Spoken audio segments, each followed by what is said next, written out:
What is going on? Welcome to another episode of the vlog. My name is Alex, and if you've never been here before, every week I'm posting a video of my training for the big races. Next one coming up is the Bighorn 100. Yeah, tons of race videos. I have 700-miler videos, tons of 50Ks, 50-milers, now a 100K video with this edition.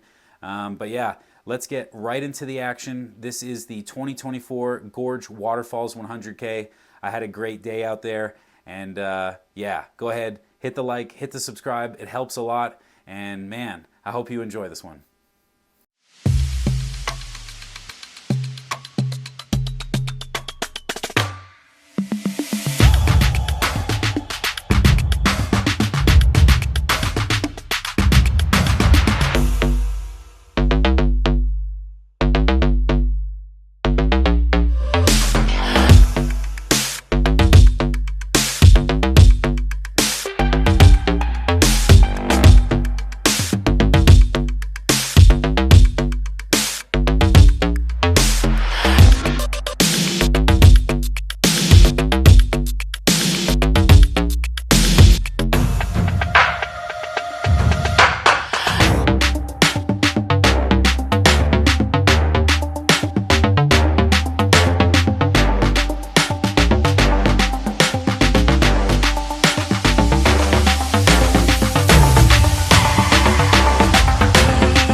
What is going on? Sorry for the late introduction, but I've been running, y'all. Just hit mile 20, a little bit under 4 hours into the race, and feeling good. I think I'm ahead of Sarah. It depends on if she stopped at that last aid station to take a poo.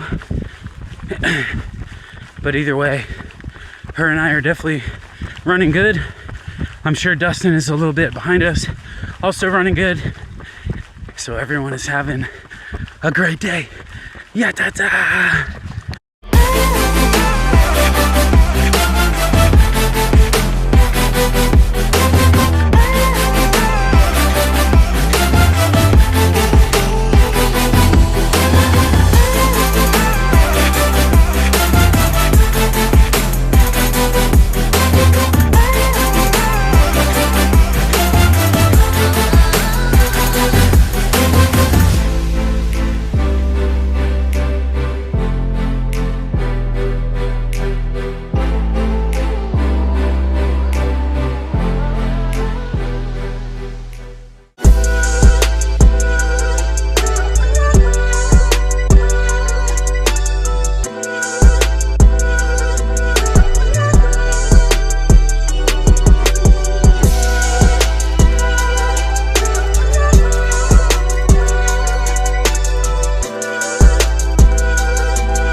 right, all right.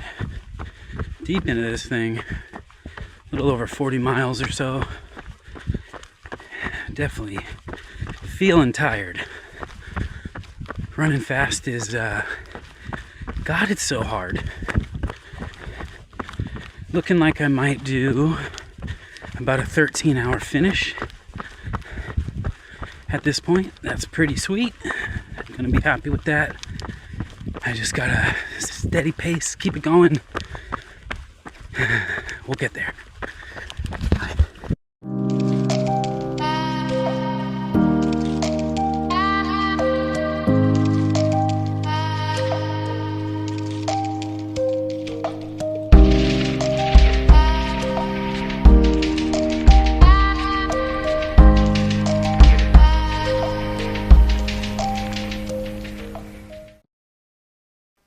All right, so yeah, there was a bit of a gap in the end there, so I kind of want to go through some things. How did the end of my race go?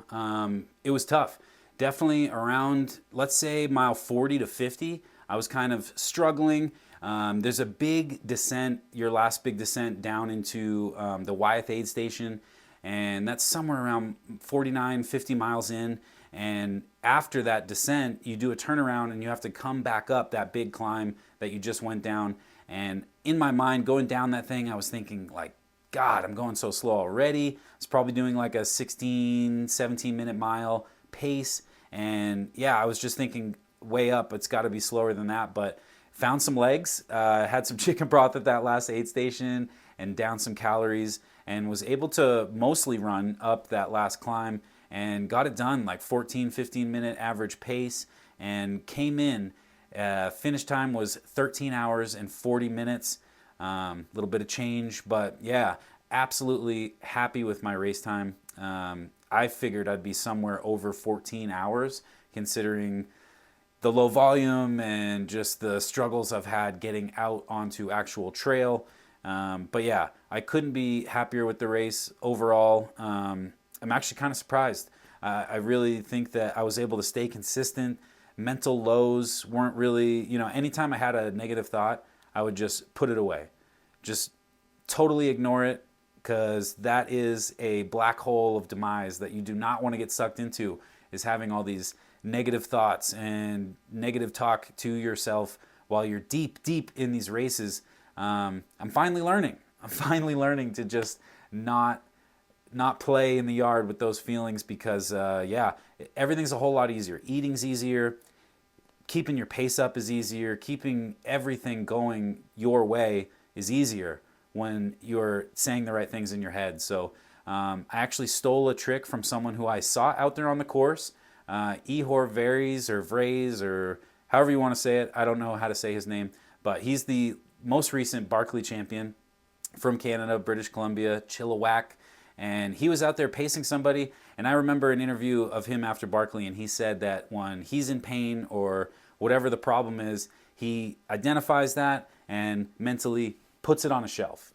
He'll get to that later, and that's what I did. Every time my feet or my ankles hurt or my stomach was upset or anything was wrong, I just, okay, I get that, put it on a shelf, we'll deal with that later. And yeah, that might sound like total horseshit, but it works. So yeah, it's interesting, the more experience I get, you keep learning these tricks, you keep learning ways to keep yourself on the up, because being on the down is just not where you want to be when you have so many miles to go. I mean, as early as 30 miles into this one, I was pretty much thinking I could be done running, but obviously I'm out there for a reason. We want to get that Western States qualifier, which we did, and DNFing is, I've done it 3 times. I hope I only ever do it those 3 times. Yeah, moving forward, everything is just about getting that finish. If you fall too far off pace, you got to lose that mindset and just focus on the finish, because getting these things done when you look back is really all that's important. You don't want to waste all that money you spent on the entry fees and the travel and the time training. Like, don't let all that go to waste just because something hurts or because you're going slower than you thought you would or whatever it may be. You got to just keep it going, keep the feet moving, keep the calories in. Speaking of calories, what I did for my plan for this race was very easy. It might have been like me thinking like, oh, it's not 100 miles. I don't need to take this very serious, but it actually ended up working out really well. All I did was maple syrup and Coca-Cola at the aid station. So I had a lot of maple syrup with me, 2 5-ounce bottles every 20 miles or so, let's say. And then, yeah, every aid station when I would leave with a full soft flask full of Coke, and I would top it off with some of the electrolyte mix that they were using. And as I'm getting out of that aid station, I'm holding that bottle and I'm just sipping on it until it's gone. And then once that was gone, just focusing on my way and using the maple syrup every 30 minutes or so, just taking a nice big swig. And it worked out really well. I had a few moments where my stomach was upset, but I don't really think that had anything to do with what I was consuming as much as just perceived effort. I think for me, 100K in my mind is like something I have to run most of, if not all of. So it's not like 100 miles where I'll walk whatever. But in these 100Ks, this is my first one. I felt like I had to run, as everything I could run had to be ran. So yeah, I think doing that and just being a little unaccustomed to 13 hours and 40 minutes of pretty hard effort for me, yeah, just made the stomach have moments during the day. But yeah, keeping it simple with the maple syrup and the Coke really worked out. Obviously, during a longer race where you're going through the night and out there past this sort of 12 to 15 hour time frame, you got to eat some real food. But that was not what we had to do here at Gorge Waterfalls. So yeah, the shoes I wore went with the North Face Summit Vective Pro 2. I loved it. Had no problems other than I think if I tie that shoe a little too tight, the ankle, the collar of the ankle is very stiff. And that can cause some pressure points.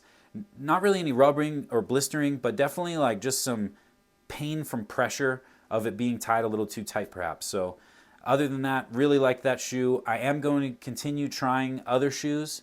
But yeah, we'll figure it out. By the time Bighorn comes, I'm either going to know whether I'm running in the Salomon S-Lab Ultra 3, running in the North Face Summit Vective Pro 2, or something else. The something else, really the only thing I'm looking at right now is the Adidas Agravic Ultra whatever. That shoe's on the way. I'm excited to put that on, and I think that might be the one, but obviously until you run 100 miles or so in a pair, you just don't know. So we'll figure that out. But again, thank you guys so much for stopping by. If you've never been here before and you got to this part, my name's Alex. Thank you so much for checking it out. Please hit the like, hit the subscribe. It really helps the channel grow, helps other folks find these videos. And yeah, I mean, if you found any value here, I'm sure someone with a watch history like yours would too. So again, appreciated endlessly. And yeah, hope you guys enjoyed this one. Until next time, Bighorn is June 14th. So we're going to be training hard, training big, because we're going Bighorn Hard Rock Tushers. 3 in a row, 262 miles worth of going straight up or straight down, I'd say. See you guys on the next one.